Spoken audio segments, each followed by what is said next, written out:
China is time और ये India का सबसे अच्छा मौका है ग्लोबल सुपर पावर बनने का। चाइना हमारा सबसे बड़ा दुश्मन है और हम उसे बॉर्डर और इकोनॉमिकली दोनों जगह हराना चाहते हैं। चाइना को हम कैसे हरा सकते हैं ये जानने से पहले हमें ये समझना पड़ेगा कि आखिर चाइना की हालत खराब कैसे हुई। 2018 में यूएस चाइना ट्रेड वॉर हुआ।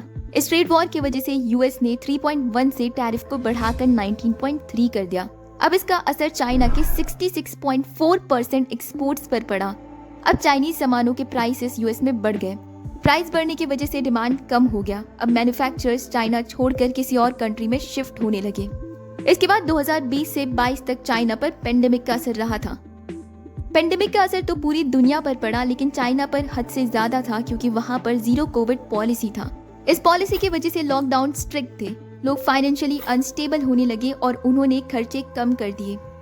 लोगों के इन कम खर्चों की वजह से जीडीपी इतनी गिर गई कि उसने पिछले 44 साल के सभी रिकॉर्ड को तोड़ दिया। अब चाइनीज कम्युनिस्ट पार्टी को लगा कि पेंडेमिक के बाद चीजें बदल जाएगी। धीरे धीरे चीजें बदल रही थी, लेकिन इससे पहले कि चाइना कोविड के बाद बाउंस बैक करता, पीछे से चाइना के पास हाउसिंग सेक्टर क्राइसिस आ गया। 2021 में शुरू हुआ चाइना का रियल स्टेट क्राइसिस।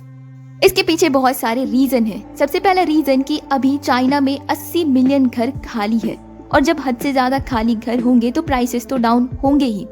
दूसरा कारण है बूढ़े लोग। चाइना में लगभग 297 मिलियन पीपल 60 साल से ज्यादा के हैं। बुढ़ापे में कोई घर नहीं खरीदता है और इतनी बड़ी बूढ़ी पॉपुलेशन है तो चाइना की हाउसिंग सेक्टर में इसका बहुत बड़ा असर पड़ा।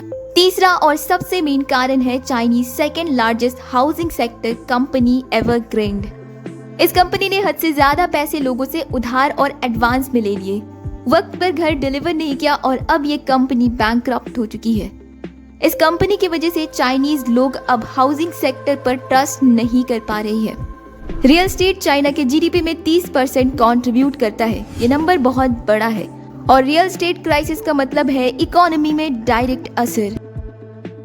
लास्ट और सबसे इम्पोर्टेंट है चाइना के लोन। चाइना का लोन चाइना के जीडीपी का 287.8% है। समझने के लिए मान लो कि चाइना का जीडीपी 100 रुपए है, तो यहाँ पर चाइना का लोन 287.8 रुपीज है। अब इतने ज्यादा लोन की वजह से बाहर के देशों के इन्वेस्टर चाइना में पैसे लगाने से पहले सोचेंगे।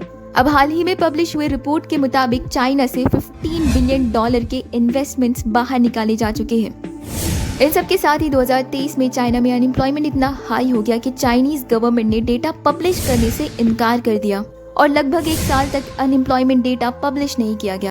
चाइना के डाउनफॉल से इंडिया को सबसे पहले ये सीखना चाहिए कि हमें किसी भी सेक्टर में कोई भी एक कंपनी को डोमिनेंट प्लेयर नहीं बनने देना है, क्योंकि अगर ऐसा होगा तो अगर वो कंपनी डूबी तो भारत पर संकट आ जाएगा। अब चाइनीज इकोनॉमिक क्राइसिस का फायदा हम कैसे उठा सकते हैं? चाइना सबसे ज्यादा फेमस है अपनी मैन्युफैक्चरिंग के लिए और हमें चाइना का अल्टरनेटिव बनना है। अगर किसी देश की लड़ाई चाइना से हो रही है, ट्रेड वॉर है, तो उस देश के लिए सेकंड ऑप्शन इंडिया होना चाहिए। इन्वेस्टर्स चाइना से पैसे बाहर निकाल रहे हैं तो हमें ऐसी पॉलिसीज बनाने की जरूरत है कि इन्वेस्टर्स इंडिया की तरफ अट्रैक्ट हो। मैन्युफैक्चरर्स चाइना की जगह दूसरे देशों को देख रहे हैं। हमें उन मैन्युफैक्चरर्स को कन्विंस करना है कि वो इंडिया में अपने प्लांट्स लगाएं। इससे इंडिया के अनएम्प्लॉयमेंट प्रॉब्लम भी सॉल्व हो सकती है। हमें जरूरत है ज्यादा से ज्यादा पैसे रिसर्च और डेवलपमेंट में खर्च करने की, ताकि जिस इनोवेशन के लिए चाइना फेमस है उस इनोवेशन को इंडिया रिप्लेस कर सके अपने इनोवेटिव आइडियाज से।